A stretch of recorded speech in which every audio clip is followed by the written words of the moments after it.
กลุ่มยายกันอยู่เป็นคุ้มบันไตบันกาบันเหนือทางออกไปหน้าว่าง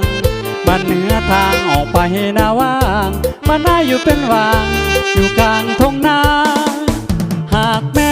น้องมีเวลาเสิร์นไปลินบ้านนาเด้อจากว่างส่วนในนี้ก็ยังอยู่ว่างส่วนในนี้ก็ยังอยู่ว่างลุ่มโคกสว่างยังอยู่เพียวเดียวได้หากแม้มีผู้สนใจยังหลับได้ตลอดเวลาถ้าบอกเกียรติให้หนุ่มบ้านนาถ้าบอกเกียรติให้หนุ่มบ้านนาสันมาเลยนะบอกว่ากันเลยคุณเคยกันได้ยังดีแม้สิจนหรือมีศักดิ์ศรีต้อยต่ำส่วนในนี้บอกเคยใจดำส่วนในนี้บอกเคยใจดำถึงแม่นจะดำก็ดำแต่กายคนขี้ลายขี้ลายโอ้ยใจดีมีลายคืออายคนหนึ่งหาคนลึงยังบ่มีดอกลายนอนลาเปียวได้ย้อนว่าอายขาดความหล่อความรวยเป็นคนสวยโมโซ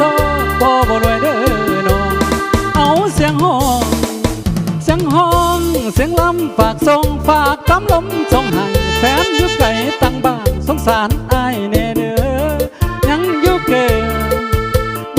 นละเมื่ออยู่คอยแฟนหาคนมาหวังแหงแม่นบ่มีดอกเด้อน้อง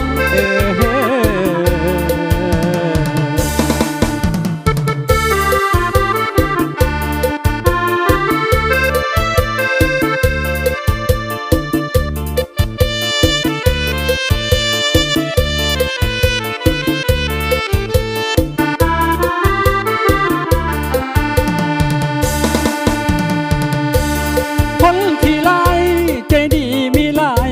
คืออายคนหนึ่งหาคนลึงยังบ่มีดอกลายนอนลาเปียวได้ย้อนว่าอายขาดความหล่อความรวยเป็นคนสวยมอซอพอบ่รวยเด้อน้องเอาเสียงห้องเสียงห้องเสียงลำฝากส่งฝากตำลมส่งให้แฟนอยู่ไกลตั้งบ้านสงสารอายแน่เด้อยังอยู่เกินละเมื่ออยู่คอยแฟนหาคนมาห่วงแหงแม่นบ่มีดอกเด้อน้อง